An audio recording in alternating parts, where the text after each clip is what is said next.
I never knew. I never knew that you were the link. I mean, maybe I did. Maybe I heard it because I mean, I went through a ton of footage when I was doing the timeline edit for Mandel for that INSTED thing. But like, I never knew just because I in my mind I assumed, well, since Rich came in the band after the band had been formed, oh, it must have been Kev or Steve or Bear or someone in the Sure. band already had that relationship with Roger, but it was you.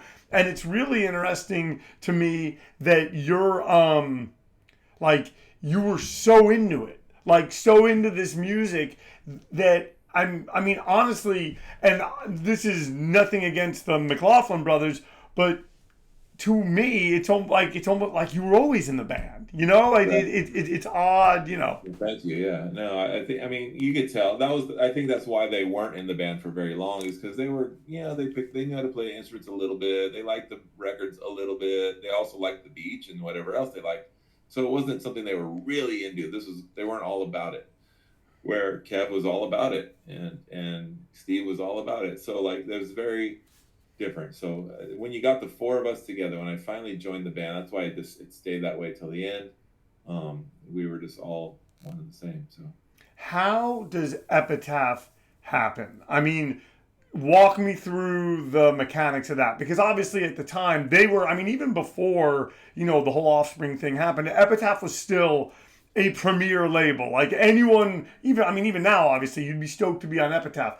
But sure. but back then, Epitaph was a different thing. Can you kind of walk me through how that happened? Yeah. We were doing good, locally. We the 7 inch was out now. We've been touring a few times now. We were playing tons of local shows. Golden Voice, we were on their radar. So when big punk shows would come through, they would have us open the shows because they knew that we could draw people. And we were playing quite a bit of shows at the time. You can catch us a few times a month in between Orange County, LA, San Diego. And so one of the shows was Bad Religion at the Country Club. And I don't think we were on their radar at all until that night when I think Brett probably saw our merch booth next to theirs and we were out selling them. I mean, we were selling tons of merch at the time, as you remember probably. Oh yeah. And we were drawing kids to the country club. We'd played there a ton of times already. And so he kind of like noticed us and was like, I want to do a hardcore record. And, somehow he was able to get Kev's number overnight and called him, which was, I think it shocked Kevin. But at the time, Epitaph was not a big label. They were I guess, a big label looking back, but they weren't on our radar. Wishing Well, but then Wishing Well didn't exist. Now Nemesis exists, and we were happy doing the record with them. And then along comes the guy from Bad Religion. Like, again, I remind you, How Could Hell Be Any Worse? Are my favorite record. It happened to be one of Kev's favorite records. That all of a sudden we're playing with Bad Religion as this tiny band, and then the guy calls and says, "Do you want to put a record on my label with Bad Religion?" What are we gonna say? No. So so we were thrilled because we didn't know what we were going to do next, but it was around the time that I started thinking about it. And so along comes Brett, and at the time it was just Bad Religion and No Effects. That was it. And they had some kind of stuff in the early days. They did a Thelonious Monster record and a Vandals record, but that was almost like a different weird thing. It was, you knew about Epitaph through the Bad Religion records and the No Effects records. Were So they you signed us. excited to be on Epitaph at that time? I was just excited because it was connected to Bad Religion. I didn't understand the how big it was going to become, or how important it was, or anything like that, or how professional it was as far as distribution. I didn't know. These guys are going to put us in the studio and put the record out. Fantastic. And it happens to be Brett, the guy that wrote How Can Hell Be Any Worse? Yeah, it sounds good. You know. It all goes back to that van, the guys moshing, and Bad Religion. Yeah, What absolutely. was that recording like? Because now I mean, I remember also from the documentary, he kind of, like, correct me if I'm wrong, he met with you guys and then sort of looked at dates on the calendar and said, okay, yeah, we're going to record on this date. And, like, correct me if I'm wrong, you guys didn't necessarily have all the songs, right? Or, No, we didn't have hardly anything. We were just barely at the beginning process of writing, and along comes this deal, and we didn't know how fast it was going to be. like, oh, let's get you in the studio in 6 weeks or whatever. Like, we're thinking, well, yeah, whenever you're ready to make the record, you're signed to us and come on over and record. But he was there, like, business style, like, hey, let's get you in here. And I got some time, in this month. And so it put a little bit of pressure on us. And it's funny because then around that time, it was 1990. The sound of the hardcore scene was changing quite a bit. It went from being this like mixed bag of punk rock and hardcore, and everyone was kind of together at Outcasts, to being like this whole straight edge youth true movement had kind of moved through the scene, and we were part of that. And then now we're going into this more crossover. Agnostic Front had Cause for Alarm, and the Cro-Mags had the Age of Quarrel, and a lot of people were really into that stuff. And so all of a sudden you had bands like Judge and things like that were happening, and so that sound was changing, and we were just like, we're not going to do that type of sound, so we just stuck to our guns and did what we like. And but we had to write that record pretty quick. Also, another thing that was happening was Kev. We had to help write a lot of the lyrics because he was really he was dating a girl who became his wife, and he was checked out a little bit, and so that was the first kind of change that happened that made us go, we're not the four guys jump in the car, let's go grab lunch, let's go to the record store, and then we'll go to a concert at night.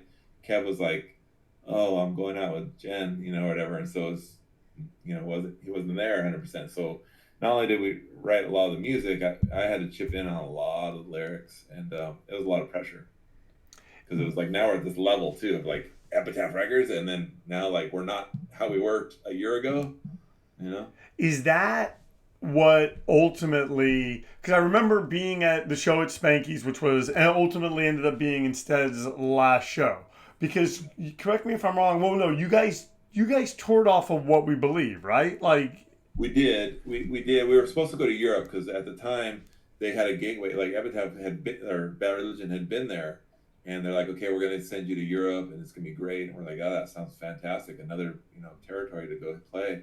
And when the record came out, there was the whole Desert Storm war was going on, and there was some concerns about electronics and flying and all this stuff. So we had set time aside to go out to Europe. All of a sudden, Europe was off the table. We didn't know what to do. We printed up some shirts and did another U.S. tour, which we were happy to do.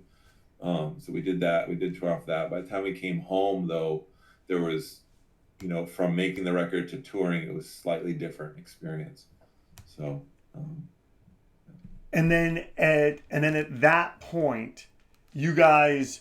So then we end up at. So you guys played the country club. I remember you guys played Gorilla Biscuits Down by Law. Terrific show. And then there was, I think, and then I think after that, you guys played at the Palladium with, oh gosh. Yeah, exactly. And it was awesome. And then I'm sure there were some other shows, and then comes the final show at Spanky's. And like, I've just, Kev gave what I thought was a really good speech, and kind of like, why you guys were breaking up. Can you, for like people that don't know, talk about why INSTED, like, you guys are like Floyd Mayweather, retires at 50-0.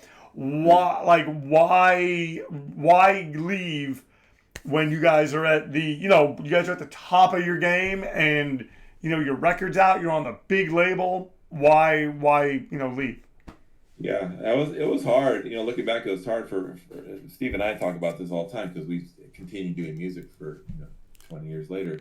But at the time, it was like we were all about INSTED and our ethics and this and that, and it was the scene. We're not gonna sell out, do a cash grab, play big venues, inflate the prices of T-shirts, blah blah blah, whatever. And we realized making What We Believe was a little bit more challenging because Kev was kind of checking out a little bit, and if he doesn't, he ultimately moved to Colorado really shortly after the band broke up, so he was already on his way out. He kind of had an exit plan, and he came to us and said, "Look, guys, I'm not 100% anymore," and we decided to call it quits. It was kind of a shocking thing to us too, and I think Bear was kind of checking out too. Like on that last tour, he was like rushing to get home, and he was dating a girl too. So I think that stuff was just changing, and it was just a natural evolution. But it was not how I wanted it to go. I wanted to, and it was definitely not how Epitaph wanted it to go. They were ready for us to come back and make a second record. The first,